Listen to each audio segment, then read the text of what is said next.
Peace, peace, black family. So in 1903, in W.E. Du Bois' great work, The Soul of Black Folk, he talked about double consciousness. Now, by definition, double consciousness is always looking at one's self, culture, history, and appearance through the eyes of the oppressor. Yes, that means even something as simple as looking at our noses through the eyes of the oppressor. When you believe that your African nose is not beautiful and you desire to be more Anglo-Saxon, you do things like this. That's what a nose is for. My nose is a problem only if it cannot allow me to do what it is supposed to do. My mouth is a problem if I can't eat, if I can't talk. But the size of it, the shape of it cannot determine, that cannot be a problem for my mouth.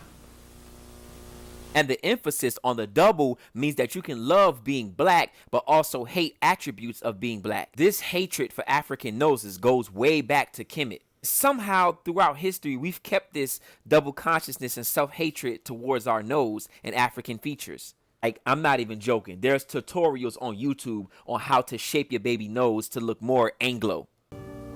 You're gonna be the cutest, precious little baby in the world. Mommy's gonna shape that nose so that you're gonna have such a pretty little nose and just the sweetest little lips. Don't worry, baby. Mommy's gonna take care of that. As the child continued to develop, the mother continually applied pressure to the nose and lips to influence their shape.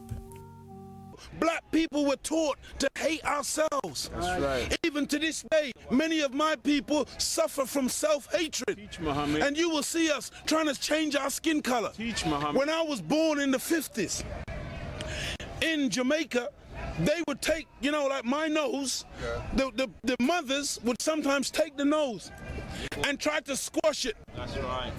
To make it straighter, because they didn't like this nose because it was too, what they call negroid. And they would try and squash it because they'd been so conditioned to hate self that they felt that the baby was ugly if it had thick lips and broad nose. And this double consciousness that W.E. Du Bois talked about in 1902 still exists in us today.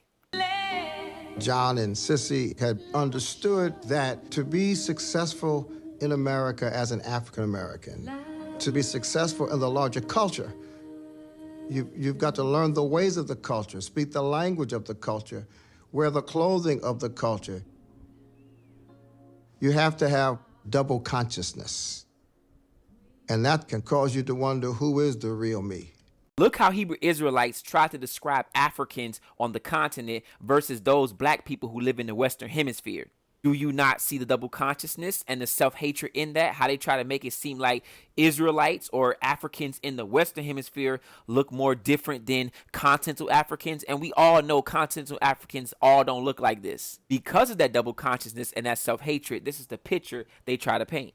In conclusion, double consciousness will have you disconnected from your hair, your culture, your nose, your heritage, your skin color, and everything that represents who you are as a people.